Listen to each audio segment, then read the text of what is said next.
السلام علیکم پیپلز، کیا حال چال ہیں؟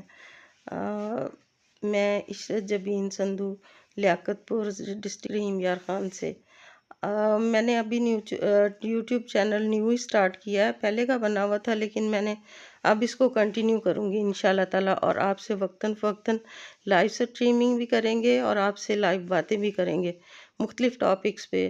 ابھی تو فی الحال یہ ایک ویڈیو میں اپلوڈ کر رہی ہوں. یہ مدینہ کی کچھ یادیں ہیں. واہ کیا بات ہے مدینے کی، میرے نبی صلی اللہ علیہ وآلہ وسلم کے روضہ مبارک کی. یہ میرے چھوٹے بچے ساتھ ہیں، میرا نواسہ نواسی، میری بیٹی، میرے بچے، ہم سب گئے تھے تو کچھ پرانی یادیں پڑی تھیں تو میں نے سوچا آپ لوگوں سے شیئر کروں. میرے آقا کی کیا یادیں ہیں. میں آپ سے کچھ رمضان شریف وہاں ہم نے گزارا تھا، میں آپ سے وہ بھی اپنا کچھ یادیں میرے پاس محفوظ ہیں پچھلے رمضان شریف کی، وہ بھی آپ سے شیئر کروں گی. اور انشاءاللہ تعالیٰ دیکھیے گا روضہ مبارک کی رونقیں، کیا رونقیں ہیں وہاں پہ. یہ وہ دربار ہے جہاں پہ فرشتے صبح و شام سلام کرنے آتے ہیں. ہم گناہ گاروں کی کیا مجال ہے وہاں پہ. اور انشاءاللہ تعالیٰ آپ سے وقتاً فوقتاً ملاقات ہوتی رہے گی.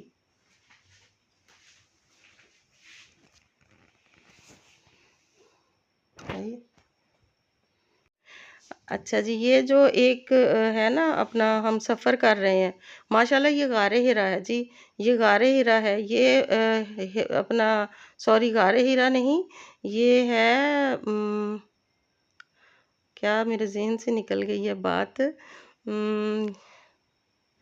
اپنا یہ احد پہاڑ ہے. سوری احد پہاڑ. آپ صلی اللہ علیہ وسلم نے فرمایا تھا احد کو مجھ سے محبت ہے اور میں احد سے محبت کرتا ہوں. اب آپ کے سامنے ایک آئے گا اپنا کنواں آئے گا. یہ وہ کنواں ہے جہاں پہ آپ صلی اللہ علیہ وآلہ وسلم اپنی بکریوں کو چرانے جایا کرتے تھے، اور آپ حضور صلی اللہ علیہ وسلم ایک جگہ پہ بیٹھ جاتے تھے اور پانی خود بخود اوپر آ جاتا تھا، اور پانی اوپر آتا تھا تو آپ صلی اللہ علیہ وسلم کی بکریاں خود بخود پانی پیتی تھیں اور ساری اکٹھی ہو کے آپ کے چہرہ مبارک کو دیکھتی رہتی تھیں. اور یہ اب ہم جا رہے ہیں وادی جن. یہ مشہور ہے وہاں پہ مدینہ منورہ میں وادی ہے ایک، اور بڑی ہی یہاں پہ خاموشی ہوتی ہے. اور گاڑی جو ہے نا 110